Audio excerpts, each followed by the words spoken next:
Well, good afternoon, and thank you for tuning in to listen to my message about empathy. My name is Carlos Parks, and I'm coming to you from Greensboro, North Carolina. I'm a motivational speaker, inspirational speaker. I'm a real estate agent. I'm an artist, as you can see by my paintings behind us. I'm a father. I'm a grandfather. I'm a human. I came to you to talk to you about empathy today. By definition, what is empathy? Empathy is the ability to understand and share the feelings of another. The first thing that said was empathy is an ability. So this is something that we all have the ability to do is empathize. An ability is like a superpower, being empathetic, to have empathy, because not everyone possesses this power. How can you feel for a person if you can't feel like that person? So the definition said the ability to understand and share the feelings of another. To share the feelings of another is the hard part. I'm guilty of this. I'm not pointing fingers. There was a time when I didn't empathize with others. I saw other situations as their situation. That's not me. That's not going to affect me because I'm not like them. I looked at other people as thems and me as myself. I had a very narrow view of the world.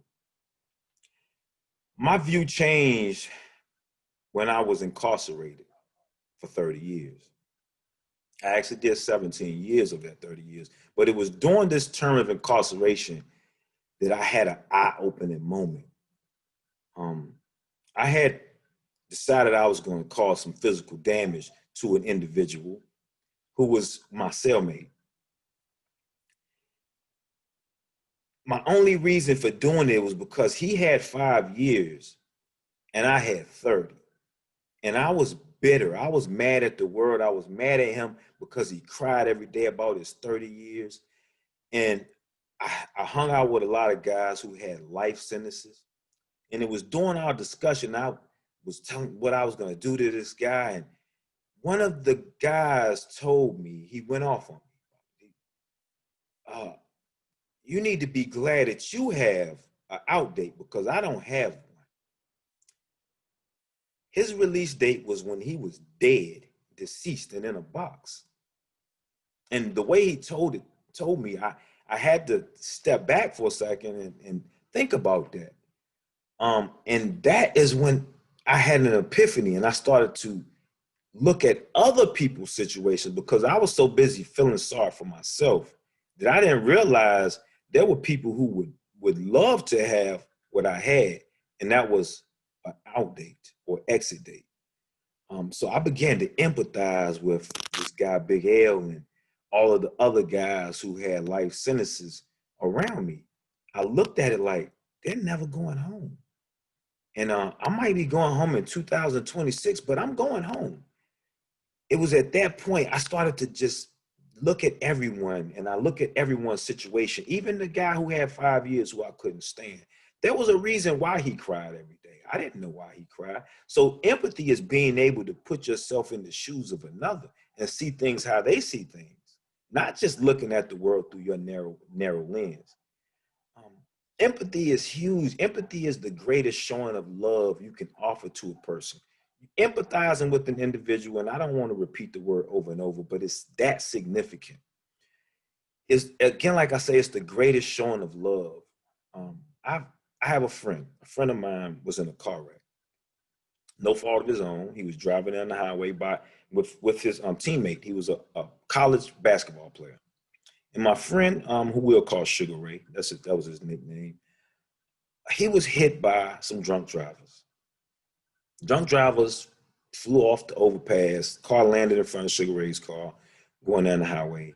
He hit the car, killed everyone in the car in front of him, everyone in the car behind him that wrecked into his, and the one person that was in the car with him.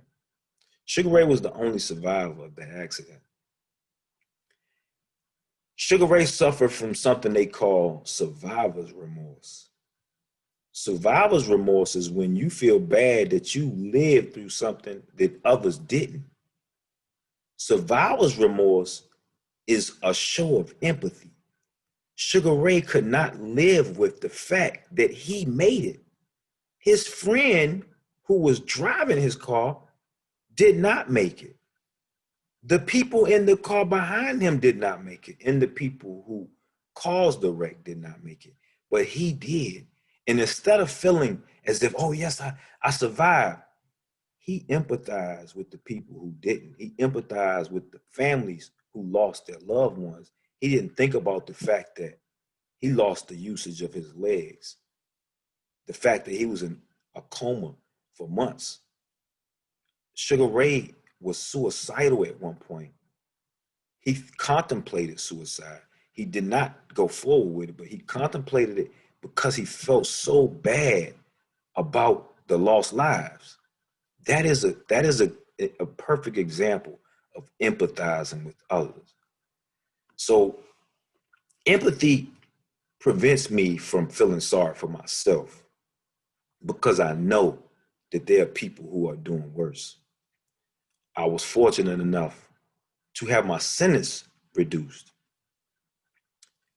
which is from 30 years to 20 years, which is why I did 17 years. I still feel bad because I left guys behind. I cannot get over the fact that there are individuals still living in those walls. I feel it's our obligation and duty as society, as citizens, as humans, to empathize with those people. There have been people executed who they later found out were innocent. There have been people incarcerated for decades who they later found out were innocent. Empathy will bring a change to our criminal justice system. When we stop looking at people as them and start looking at other individuals as you would look at yourself, when we start trying to walk in the shoes of our brothers and sisters who are faced with unbelievable obstacles, then we will better understand them. Until we try to walk in their shoes and see the world as they see it, we will never get it. We will never understand why Black Lives Matter. We will never understand why people march, because we're not marching. But why is that? It's because you don't have to. You're not in a position where you have to. But that doesn't mean you shouldn't feel for those who do. That doesn't mean that you don't have an obligation as a human being to these individuals who are going through obstacles and troubles in their lives. Empathy is what I feel we are lacking as a society. And that if we were to apply it more, I try, again, I'm not pointing the finger, but when was the last time you tried to walk a mile in someone else's shoes? When was the last time you thought about why that man had that sign up asking for change? Are you one of the ones who just point at them and consider them? Or do you try to figure out what the situation is? Have you ever had a conversation with any of these individuals and asked them, how did you get into this situation? As a peer support specialist, I had to work with individuals with mental health issues. I had to work with people with substance abuse issues. I had to learn to understand. I had to learn to empathize with their situations in order to help them out of them. As a society, as humans, we need to do the same thing. I don't care if you know a person.